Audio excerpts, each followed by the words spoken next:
Harga emas kembali membuat banyak orang gelisah. Bukan karena turun, justru karena naik dengan cara yang terasa seperti napas yang semakin berat. CNBC Indonesia merilis laporan riset terbaru yang menyebutkan bahwa bandar kelelahan. Dan dari situ muncul satu ramalan harga emas yang bikin banyak orang deg-degan. Kalimat itu terdengar sederhana, tapi dampaknya tidak sederhana. Ketika bandar disebut kelelahan, artinya ada sesuatu yang sedang berubah di balik layar. Pasar yang biasanya digerakkan oleh tangan-tangan besar mulai kehilangan tenaga. Dan kalau tenaga itu habis, pertanyaannya bukan cuma emas mau kemana, tapi ekonomi global sedang bergerak ke arah apa. Lo mungkin lihat grafik harga, lihat angka yang terus merangkak naik, lalu mikir ini cuma soal supply dan demand biasa. Tapi kalau kita bongkar lebih dalam, ini bukan sekadar soal logam kuning. Ini soal kepercayaan. Ini soal ketakutan. Ini soal siapa yang sedang bersiap menghadapi badai. Kita hidup di zaman ketika ketidakpastian bukan lagi pengecualian, tapi sudah jadi menu harian. Inflasi global belum sepenuhnya jinak, suku bunga tinggi belum benar-benar turun, konflik geopolitik masih menyala di beberapa titik dunia, dan utang negara-negara besar terus menumpuk seperti gunung es yang terlihat indah dari jauh, tapi menyimpan ancaman di bawah permukaan. Dalam situasi seperti ini, emas selalu muncul sebagai pelarian klasik. Dari zaman kerajaan sampai zaman digital, emas tetap punya satu reputasi, pelindung nilai ketika segalanya terasa goyah. Tapi kali ini ceritanya sedikit berbeda. Kenaikan harga emas bukan cuma karena investor retail panik. Ada arus besar dana institusi, bank sentral, dan pemain global yang bergerak senyap. Ketika laporan menyebut bandar kelelahan, itu bukan berarti mereka kalah. Itu bisa berarti mereka sudah mendorong harga terlalu jauh, terlalu cepat, dan pasar mulai kehilangan keseimbangan. Ibarat orang yang lari sprint terlalu lama, napasnya pasti tersengal. Dalam pasar keuangan, ketika rally terlalu panjang, biasanya akan ada fase koreksi. Pertanyaannya, koreksi ringan atau guncangan besar? Dan disinilah ramalan terbaru itu bikin deg-degan. Ada proyeksi harga emas bisa terus naik, tapi ada juga peringatan bahwa volatilitas bisa makin liar. Artinya, peluang dan risiko berdiri berdampingan. Lo dan gue mungkin bukan bandar, kita bukan bank sentral yang bisa beli emas bertonton, tapi kita tetap terdampak, karena harga emas bukan cuma angka di layar trading. Di Indonesia, emas itu simbol keamanan finansial. Banyak keluarga simpan emas bukan untuk gaya-gayaan, tapi sebagai tabungan darurat. Ketika harga naik tajam, sebagian orang senang karena asetnya naik, tapi sebagian lain justru khawatir karena merasa terlambat masuk. Dan psikologi pasar mulai bekerja. Ketika orang takut ketinggalan, mereka beli di harga tinggi. Ketika harga terkoreksi, mereka panik. Siklus klasik yang terus berulang. Bank sentral dunia dalam beberapa tahun terakhir memang agresif menambah cadangan emas. Negara-negara seperti Tiongkok dan Rusia meningkatkan pembelian emas sebagai bagian dari strategi diversifikasi cadangan devisa, mengurangi ketergantungan pada dolar Amerika. Ini bukan teori konspirasi, ini data pembelian resmi yang dirilis lembaga internasional. Artinya emas bukan cuma komoditas, tapi alat geopolitik. Ketika kepercayaan pada mata uang tertentu goyah, emas jadi jangkar alternatif. Dan kalau banyak negara melakukan hal yang sama dalam waktu bersamaan, harga pasti terdorong. Namun, kita juga harus jujur, tidak ada aset yang naik selamanya tanpa jeda. Sejarah menunjukkan setiap rally besar emas selalu diikuti fase konsolidasi atau koreksi. Tahun 2011 pernah jadi puncak, sebelum akhirnya harga stagnan bertahun-tahun. Tahun 2020 melonjak tajam karena pandemi, lalu sempat melemah sebelum naik lagi. Jadi, kalau sekarang muncul ramalan yang bikin deg-degan, kita perlu menyikapinya dengan kepala dingin. Jangan terlalu euforia, jangan terlalu takut. Masalahnya, media sering mengemas berita dengan dramatis. Kata-kata seperti bandar kelelahan atau harga bikin deg-degan memang menarik klik. Dan gue paham, algoritma butuh sensasi. Tapi sebagai investor atau calon investor, kita tidak boleh cuma berhenti di judul. Kita harus pahami konteksnya. Apakah fundamentalnya masih kuat?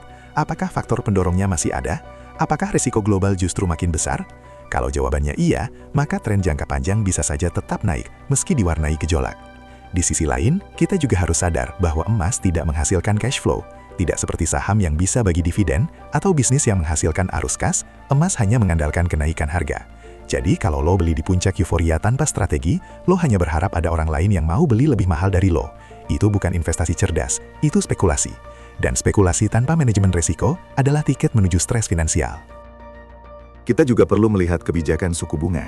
Selama suku bunga tinggi, aset yang tidak menghasilkan bunga seperti emas biasanya kurang menarik. Tapi ketika ekspektasi pemangkasan suku bunga muncul, emas kembali bersinar.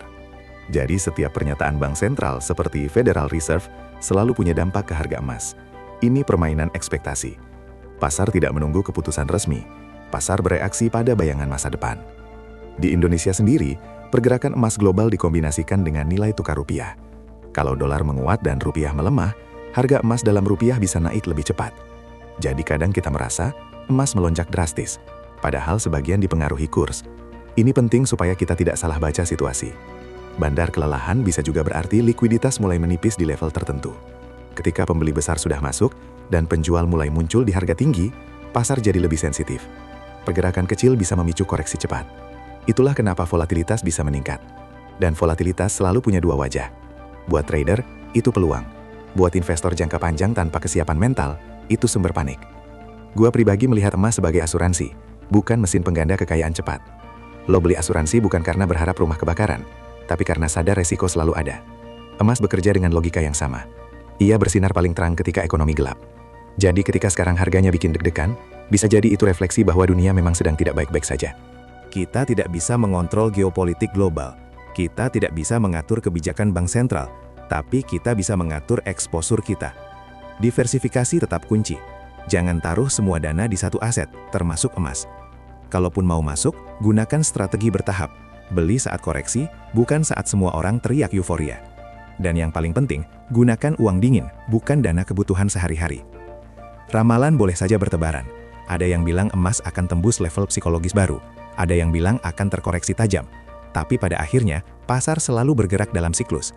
Ketamakan dan ketakutan saling bergantian memimpin. Tugas kita bukan menebak puncak atau dasar dengan sempurna, tapi bertahan dalam permainan jangka panjang. Jadi ketika lo baca berita tentang bandar kelelahan dan harga emas yang bikin deg-degan, jangan langsung ikut deg-degan. Tarik napas, lihat portofolio lo. Tanyakan pada diri sendiri, apakah keputusan lo berdasarkan data dan strategi, atau hanya reaksi emosional? Karena di pasar keuangan, emosi adalah biaya paling mahal. Kita mungkin tidak tahu persis kemana harga emas akan bergerak dalam beberapa bulan ke depan. Tapi kita tahu satu hal, ketidakpastian global belum selesai. Dan selama ketidakpastian itu ada, emas akan tetap relevan. Bukan sebagai jawaban atas semua masalah, tapi sebagai salah satu alat untuk bertahan. Akhirnya, lo tidak perlu jadi ahli ekonomi untuk memahami ini. Cukup jadi pribadi yang rasional. Jangan mudah terprovokasi judul dramatis. Gunakan informasi sebagai bahan pertimbangan, bukan sebagai pemicu panik. Karena tujuan kita bukan sekedar ikut tren, tapi membangun ketahanan finansial jangka panjang. Kalau pembahasan ini bikin lo lebih tenang dan lebih paham membaca situasi, berarti kita sudah satu langkah lebih maju dibanding mayoritas yang hanya ikut arus. Pasar akan selalu bergerak, berita akan selalu muncul, tapi keputusan tetap di tangan kita. Tetap tenang, tetap kritis, dan tetap rasional. Kalau lo merasa konten seperti ini membantu, lo bisa dukung channel ini dengan like, share ke teman-teman lo yang juga lagi mikirin emas dan investasi, dan subscribe, supaya kita bisa terus bahas isu finansial dengan sudut pandang yang jujur, logis, dan tidak lebay. Karena di dunia yang penuh kebisingan, kadang yang kita butuhkan cuma satu hal sederhana, kejernihan berpikir.